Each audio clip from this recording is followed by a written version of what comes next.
My name is Madison Carter. I'm 28 years old, and I work as a veterinary technician in suburban California. And the moment I realized my mother had stolen $20,000 from me, I wasn't even angry yet. I was confused. Because the notification on my phone, the one that pinged while I was holding a trembling terrier during his vaccinations, said international travel purchase, $19,847.63. And I hadn't left the country since a high school trip to Vancouver. What hurt wasn't the money, not at first.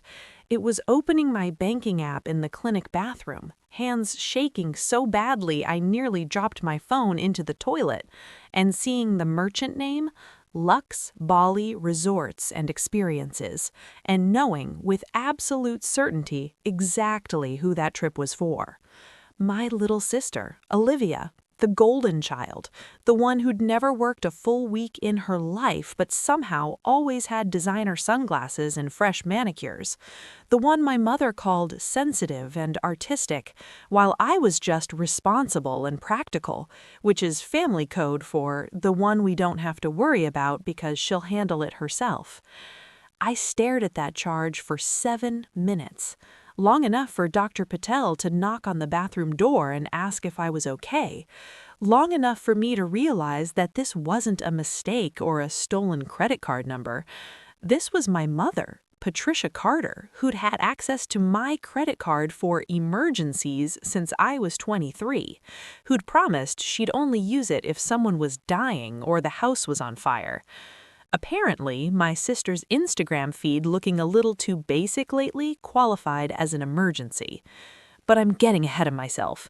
Before we dive into how I set myself free, please take a moment to like and subscribe, but only if you truly enjoy this story. Where are you watching from? Drop your city below in the comments. Now let me take you back to where it all really began. My mother used to say I was born responsible. She'd tell people at church potlucks how I'd organized my toy kitchen at age 4, how I'd reminded her about dentist appointments when I was 7, how I'd balanced my first checkbook at 15 with color-coded categories and everything. She'd say it with pride. At least, I thought it was pride. I was the oldest daughter, and in our family, that came with an unspoken contract. I was the one who remembered birthdays, who mediated arguments, who stayed calm when Dad got stressed about mortgage payments. When Olivia was born, I was 4 years old, Mom handed her to me in the hospital and said, "You're going to be the best big sister. You're going to teach her everything." And I tried. God, I tried. I taught Olivia how to tie her shoes when she was 6. I helped her with her homework every night through middle school because she'd cry if she got anything below a B. I covered for her when she snuck out to parties in high school, lying to our parents that she was sleeping at my apartment. I thought that's what family did. You protected each other. When I was 23, fresh out of my veterinary technician program and working my first real job, Mom asked if she could add herself as an authorized user on my credit card. "Just for emergencies, sweetheart," she said. We were sitting in her kitchen, the same kitchen where she'd taught me to make her famous banana bread. Sunlight was streaming through the window, hitting her graying hair, making her look softer than usual. "Your father and we're not as young as we used to be. If something happens and we can't access our accounts quickly, I just want to know there's a backup option. For medical things, you understand." I understood. Or I thought I did. I added her that same afternoon, sent her the card information, and filed it away mentally under Family Safety Net. She used it exactly twice over the next 5 years. Once when Dad needed an emergency root canal and their dental insurance was processing slowly. Once when their hot water heater died in January and they needed same-day replacement. Both times she called me first. Both times she paid me back within 2 weeks, cash handed over in a white envelope with "Thank you, sweetheart," written on the outside in her careful cursive. Both times I felt good about it, like I was fulfilling my role as the responsible one, like I was doing what oldest daughters do, creating stability, being reliable, holding the family net. There's a specific memory I can't shake. It was Thanksgiving 2 years ago. Olivia had just quit another job, something about her manager being toxic and not respecting her creative energy. She was 22 and had worked exactly 4 jobs, none lasting longer than 5 months. We were all sitting around the dinner table, and Olivia was explaining, with tears in her eyes, how hard it was to find her passion, how the world didn't understand people like her, how she just needed time to figure things out. Dad was nodding sympathetically. Mom was holding Olivia's hand across the mashed potatoes. And then Mom looked at me and said, "You're so lucky, Madison. You always knew what you wanted. You never struggled like this." I remember smiling. I remember saying something like, "Yeah, I guess I've always been pretty focused." I didn't mention that I'd worked 3 part-time jobs while getting my certification, that I'd eaten ramen for 8 months straight to save money, that I'd known what I wanted because I didn't have the luxury of not knowing. Someone had to be the stable one. But that night, after dinner, Mom pulled me aside while we were washing dishes. Olivia was in the living room, scrolling through her phone, looking at pictures of Bali that her friend had posted. "She's going through a hard time," Mom said quietly, handing me a plate to dry. "She's sensitive. Not everyone has your strength." And I believed her. I believed that I was strong and Olivia was fragile. I believed that my role was to be the foundation while Olivia figured herself out. I believed that love meant protecting your family from consequences. Looking back now, I can see that I was being groomed. Not for anything violent or dramatic, just groomed to accept less. Groomed to believe that my needs were negotiable while everyone else's were urgent. Groomed to think that responsibility meant silent sacrifice. Mom hugged me before I left that night. Tight, warm, the same hug she'd given me since I was little. "I'm so proud of you," she whispered into my hair. "You're my rock." I drove home feeling grateful, feeling needed. I had no idea that in 18 months she'd steal enough money from me to fund a month-long luxury vacation for my sister, and that when confronted, she'd look me dead in the eye and say I was being selfish for making a big deal out of it. The changes started so small, I almost didn't notice them. It was March when Olivia started posting about manifesting abundance and calling in her dream life. Her Instagram feed, which used to be mostly coffee cups and sunset selfies, suddenly featured vision boards and quotes about deserving luxury. "The universe provides for those who believe they're worthy," read one post, overlaid on a photo of a Bali beach at sunset. I commented with a heart emoji. I didn't think much of it. But then the comments from my mother started appearing underneath. "My beautiful daughter deserves the world. So proud of you for prioritizing your healing journey. Sometimes we have to invest in ourselves." Invest in ourselves. That phrase started showing up everywhere. In April, Olivia announced she was taking a sabbatical from traditional employment to focus on becoming a wellness influencer. This meant she'd quit her job at the boutique, her longest employment stint at 7 months, and was now posting yoga videos in our parents' backyard. When I asked Mom how Olivia was planning to pay her bills, she got defensive. "Not everyone defines success the way you do, Madison. Some people need to nurture their souls before they can contribute to capitalism." It was the first time I'd heard that edge in her voice when she talked to me, sharp, like I'd criticized something sacred. "I'm not judging," I said carefully. "I'm just asking if she has a plan. Her plan is to trust the process. Maybe you could learn something from that. You're always so tightly wound." I let it go. That's what I always did. I let things go. In May, the family group chat started heating up.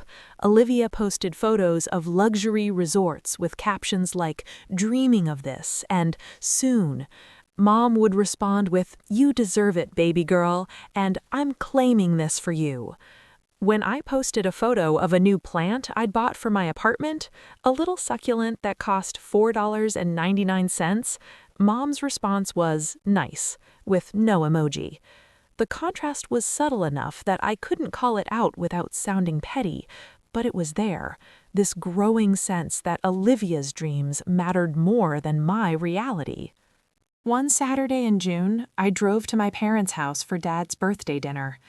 I brought a homemade cake, chocolate with peanut butter frosting, his favorite, and a new fishing rod I'd been saving up for. Olivia showed up 2 hours late, no gift, wearing a new Lululemon outfit that definitely cost more than my entire contribution.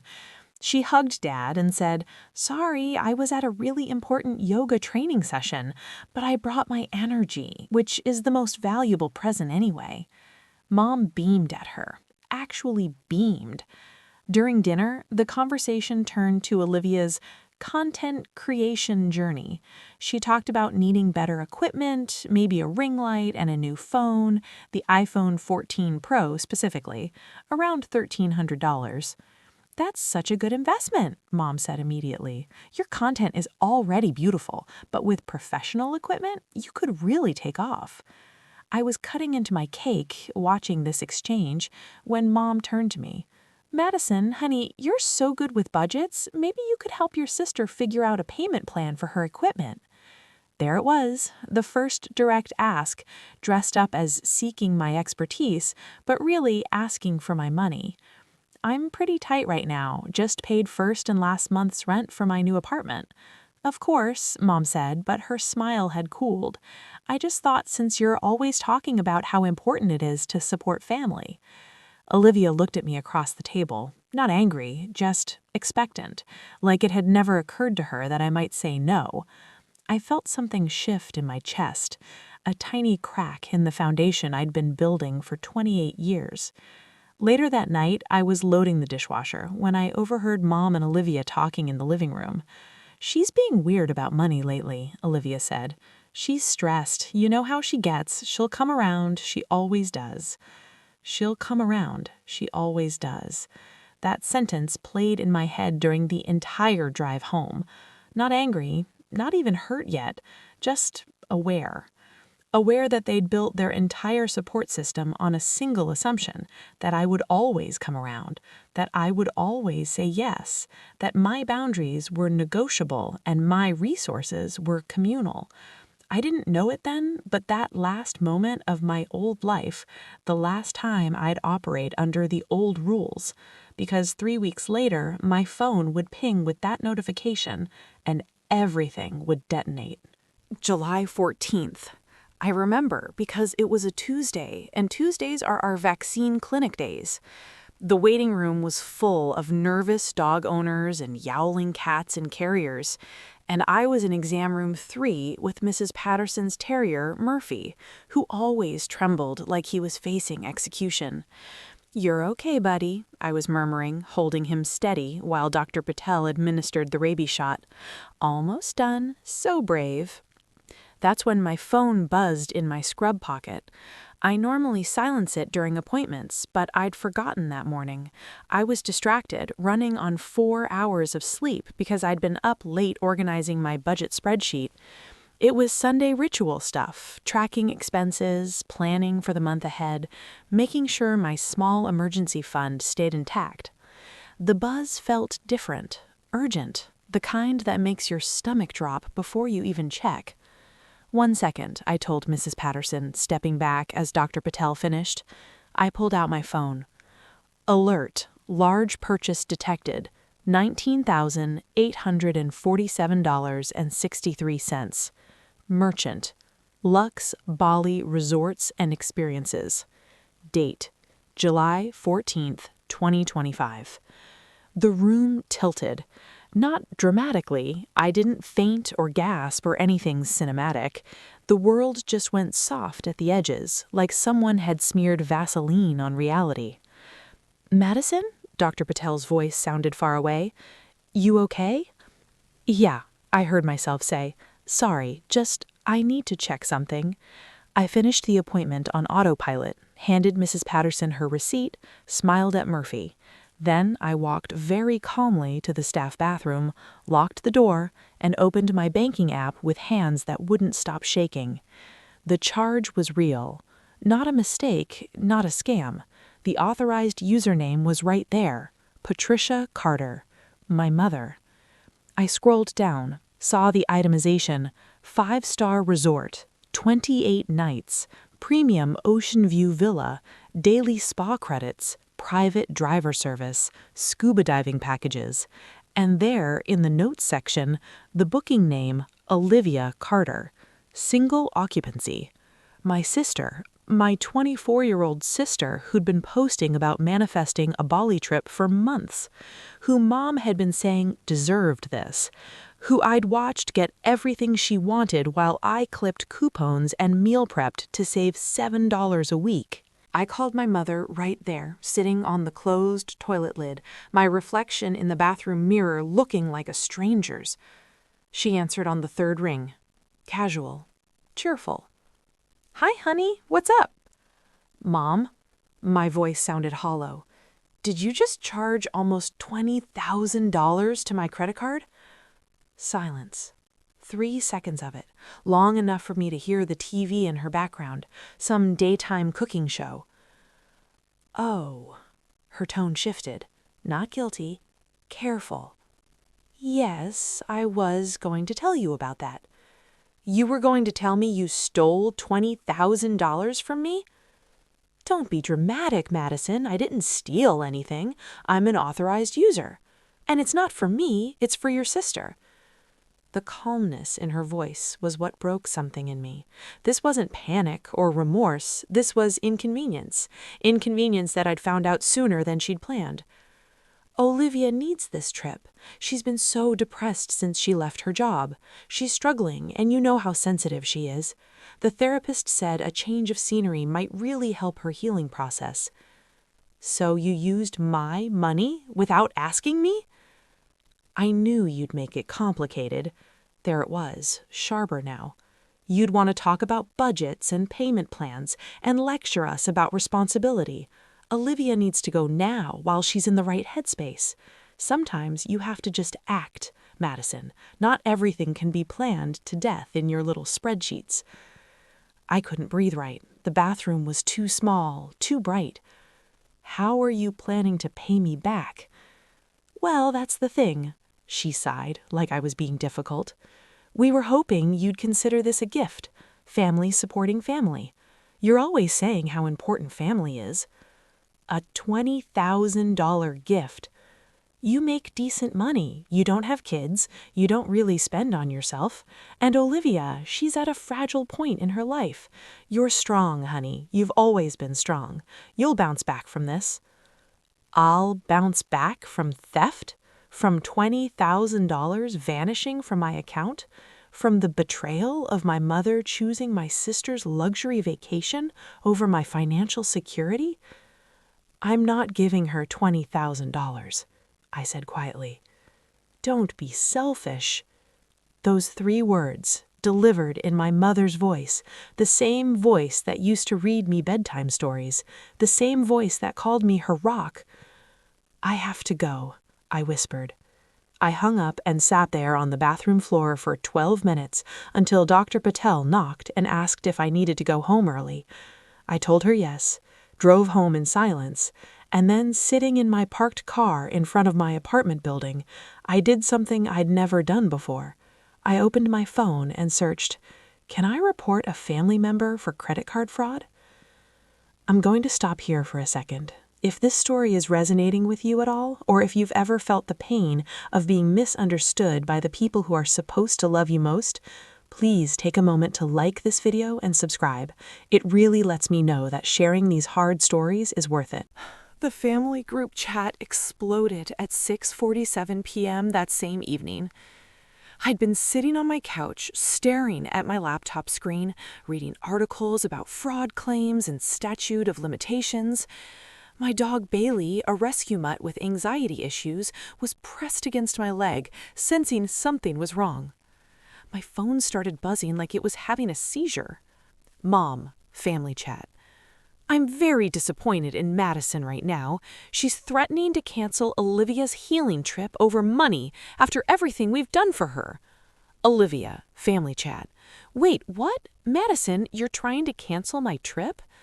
Dad, family chat.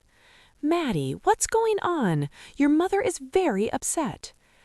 I stared at the messages, at the way Mom had already reframed the narrative. Not, I stole from my daughter, but Madison is threatening us. My fingers hovered over the keyboard. I typed and deleted 5 different responses. Finally settled on facts. Me, family chat.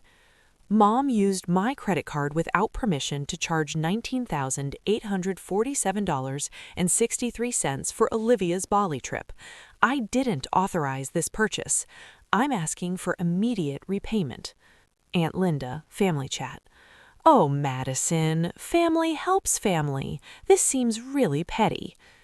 Olivia, family chat. I can't believe this. I can't believe you. This trip is for my mental health. Mom said you were okay with it. Mom, family chat. I told you she'd act like this. I told you she'd make it about money instead of love. I watched the messages roll in. Watched my family, in real time, choose a narrative where I was the villain, where asking not to be robbed was making it about money. My phone rang. Dad. I answered. Sweetheart, he said, using his conflict resolution voice, the same tone he used when the neighbor's tree fell on our fence. Calm, reasonable. Let's not blow this out of proportion. It's just money. Family is more important than money. It's $20,000, Dad. I understand that sounds like a lot. It is a lot. It's 4 months of my rent. It's my entire emergency fund. My voice cracked. It's everything I've saved for the past 2 years. Okay, I hear you. But Olivia is really struggling right now. Your mother thought this might help. It was done with good intentions. Then you pay for it. Silence. We don't have that kind of liquid cash right now. We're refinancing the house. It's not a good time. So, because you don't have the money, I have to lose mine? You're not losing it. You're investing in your sister's well-being. And frankly, Maddie, I'm concerned about this selfish streak I'm seeing. This isn't like you.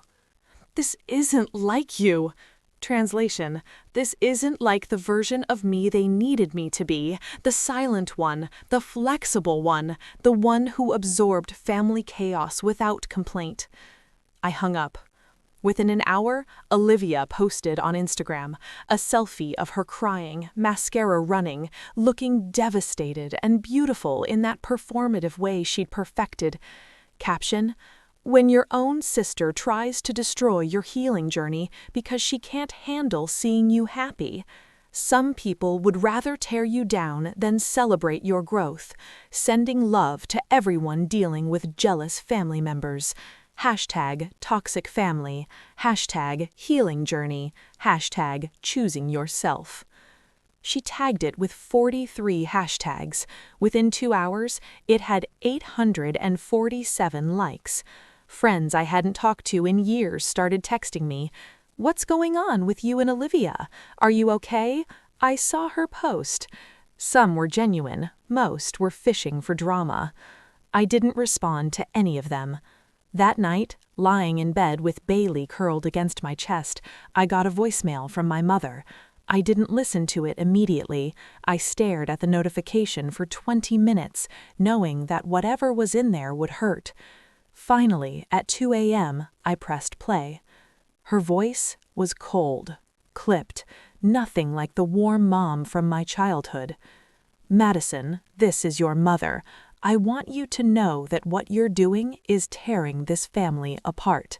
Your father is stressed. Your sister is having panic attacks. Aunt Linda called me crying because she can't believe you'd be this cruel. I raised you better than this. I raised you to care about people more than money. If you go through with reporting this to the bank or whatever you're threatening, you need to understand that there will be consequences. You'll be choosing to alienate yourself from this entire family over money. I hope you can live with that choice. I really do." The voicemail ended. I saved it, backed it up to 3 different places, because somewhere in my shock and hurt, a small cold voice was emerging, a voice that said, "Document everything." They thought I'd fold. They thought guilt and isolation would bring me back into line. They didn't know they'd just activated something in me that had been dormant for 28 years, the willingness to stand alone. I didn't sleep that first night, or the second. By the 3rd day, I'd entered a strange state of hyperfocus where emotion took a backseat to strategy. I made lists, lots of lists. Timeline of events, screenshots of text messages, bank statements with charges highlighted, the saved voicemail for Mom, transcribed word for word in a document labeled Evidence 1. Every Instagram post Olivia had made about Bali, archived before she could delete them. I used my Sunday morning, the time I usually spent on my budget spreadsheet, to build a different kind of spreadsheet.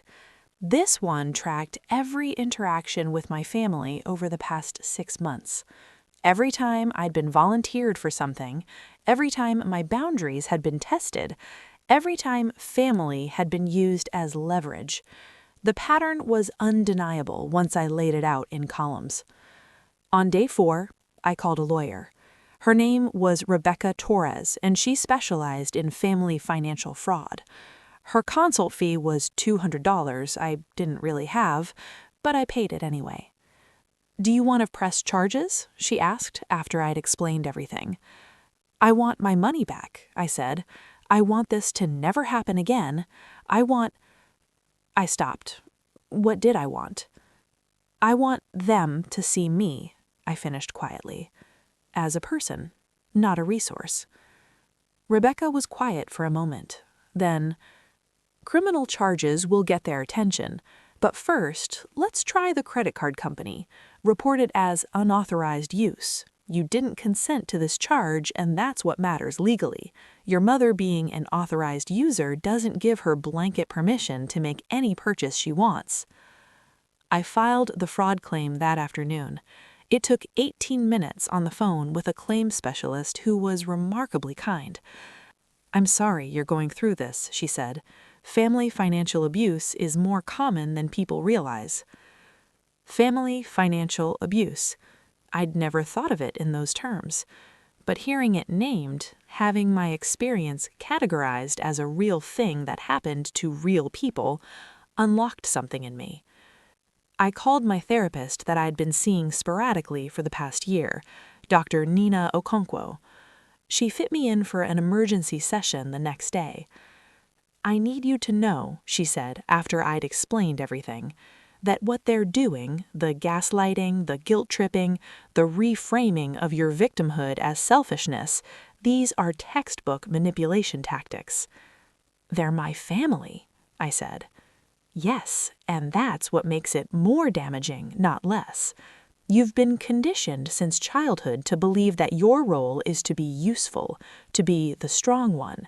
But Madison, strength isn't the same as invulnerability, and family love shouldn't cost you your security." We worked on something she called radical acceptance. Not acceptance of their behavior, acceptance of reality as it was, not as I wished it to be. The reality, my mother had chosen to steal from me rather than tell me no. The reality, my sister had accepted a $20,000 gift without questioning where the money came from. The reality, my father had prioritized keeping peace over protecting me. The reality, I'd been taught to love people who only valued me for what I could provide. That was the week I stopped answering family calls, stopped checking the group chat, let their messages pile up unread. The silence was terrifying at first. I'd spent 28 years managing their emotions, and suddenly I was leaving them to manage their own. It felt cruel. It felt wrong. Dr. Okonkwo called it progress. "You're not abandoning them," she said. "You're finally holding them accountable for abandoning you first." 2 weeks after filing the fraud claim, I got the notification. Charge reversed, investigation pending. My credit card company had ruled in my favor pending the final investigation. $19,847.63 deposited back into my account. I sat in my car in the clinic parking lot during my lunch break and cried. Not sad crying, not happy crying, just release. Like my body was purging 2 years of tension in 10 minutes of gasping sobs. Bailey, who I'd started bringing to work as my emotional support, licked my face until I stopped. The next message in the family chat was from Dad. "The credit card company is investigating us for fraud. Are you serious right now, Madison?" I didn't respond. 3 days later, a certified letter arrived at my apartment. Legal letterhead, my parents' names at the top. They were threatening to sue me for defamation and emotional distress. I forwarded it to Rebecca Torres. She called me 20 minutes later, laughing. "They have absolutely no case," she said, "but this is actually helpful. It shows retaliation. We can use this." "Use it for what?" "Small claims court. If they won't pay you back willingly, we make them pay legally. Are you ready to do that?" I thought about it for exactly 3 seconds. "Yes," I said. "I'm ready." The small claims court hearing was on October 3rd, 3 months after the charge. 3 months of silence from my family, except through lawyers. The judge was a no-nonsense woman in her 60s, who read through my documentation with sharp eyes. I'd brought everything: printed bank statements, the fraud report, screenshots of Olivia's Instagram posts about manifesting her trip, the voicemail transcription, text messages showing Mom knew I hadn't approved the purchase. My parents brought a lawyer. I represented myself with Rebecca in the gallery for moral support. The hearing lasted 42 minutes. My mother cried on the stand, said I was destroying the family over money, said she'd thought she was authorized to make any purchase, said she'd raised an ungrateful daughter who valued cash over love. The judge listened, then asked one question. "Did you call your daughter before making this purchase to confirm she approved this specific expense?" Mom hesitated. "No, but..." "Yes or no, please." "No." The judge ruled in my favor. Full reimbursement of the charged amount, plus court fees, plus the $300 I'd spent on legal consultations. My parents had 30 days to pay. They paid in 28 days. A cashier's check delivered to my apartment with no note. Olivia never went to Bali. The booking was canceled, refunded to my account, then removed again when my parents had to pay the judgment. She posted one more crying selfie about it, then stopped mentioning it entirely when people started asking questions in her comments. I haven't spoken to any of them since the hearing. I don't hate them. I don't wish them harm. I just don't have space for people who see me as an ATM with a heartbeat. My life now is smaller, but mine. I spend Sundays with Bailey, updating my budget spreadsheet, drinking coffee, occasionally laughing at how protective I am of my spreadsheets now. I've made new friends through the clinic, real friends who ask before they take, who celebrate my small victories, who understand that love isn't supposed to cost you everything. Sometimes, late at night, I think about that version of myself who stood in the bathroom at work, seeing that charge for the first time. The one who still believed that family meant safety. I don't miss her, but I understand her. She thought silence was love. Now I know it was just practice for disappearing. I'm done disappearing. My name is Madison Carter. I'm 28 years old. I'm a veterinary technician with a modest apartment, a rescue dog, and a credit card that only I have access to. And I learned something that took me way too long to understand. The people who love you don't make you choose between your peace and their presence. They don't steal from you and call it family. They don't weaponize your strength against you. Real family, the kind worth keeping, doesn't cost you everything you've saved, doesn't demand you shrink yourself to make room for their dysfunction, doesn't punish you for having boundaries. I used to believe that being responsible meant carrying everyone else's weight. Now I know it means protecting the life you've built, even when, especially when, the people who should protect you are the ones tearing it down. Have you ever been betrayed by someone or people who were supposed to protect you? How did you rebuild trust? What's one thing you learned about yourself after a betrayal? Share one moment in your healing journey that changed everything. Drop your thoughts in the comments below. Your story might help someone else who's struggling right now. Until next time, remember, your peace is worth protecting. Always. This was another story from Revenge Room, where we turn pain into purpose and betrayal into balance.